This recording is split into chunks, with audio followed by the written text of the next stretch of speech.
Baik, insiden tanah runtuh di Taman Bukit Permai 2 Ampang, Kuala Lumpur petang semalam meranggut 4 nyawa dan menyebabkan seorang cedera ringan. Dan untuk perkembangan terkini, kita bersama rakan setugas Raja Hisham Raja Zaid yang akan bawakan laporan terkini. Raja Hisham, apa yang dapat dikongsikan untuk jam ini? Baik, terima kasih Saswani di Bukit Jalil. Ketika ini baru saja sebentar tadi selepas kehadiran Menteri Besar Selangor yang hadir untuk melawat keadaan tempat kejadian ini, beberapa agensi telah pun mula melakukan pemeriksaan dan sekarang ini Jabatan Ukur juga seperti mana yang anda dapat mampu lihat ketika ini sedang melakukan kerja-kerja untuk memeriksa, termasuk juga JKR sebentar tadi turut disertai oleh JKR. Ada beberapa agensi lain yang berkaitan bagi mengukur tahap keselamatan ataupun pergerakan tanah yang di tempat kejadian ini untuk memastikan keselamatan terkini semasa di sini, Sazwani. Dan itu yang kerja-kerja yang berperkembangan yang terbaru yang terkini dari sini, Sazwani, setakat ini. Dan seperti mana yang Sazwani sebut tadi, Bombo telah pun mengeluarkan kenyataan bahawa hanya 4 yang maut dalam tragedi insiden tanah runtuh yang berlaku semalam setakat ini, dan seorang daripadanya ada seorang lagi adalah selamat dan tapi cedera.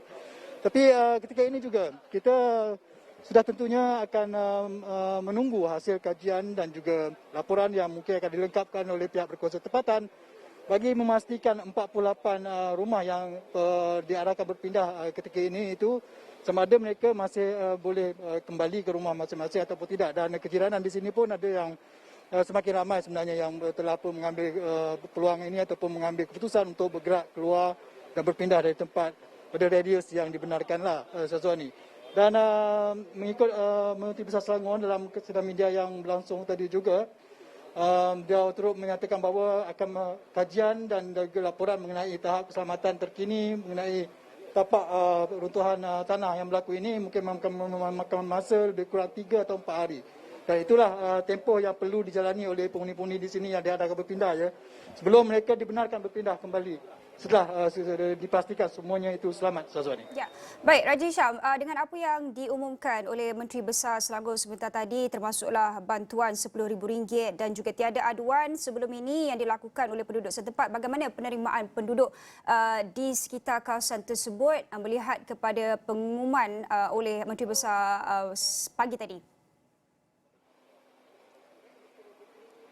Baik, Sazwani, jika anda mengikuti laporan secara langsung, tak langsung yang telah sebelum ini daripada saya dan juga berita-berita yang telah kita muatkan di awani.com itu, kenyataan Menteri Besar itu sebenarnya selari dengan apa yang kita temui ataupun kita temu bual penduduk, beberapa penduduk di sini yang mengatakan bahawa tidak pernah berlaku.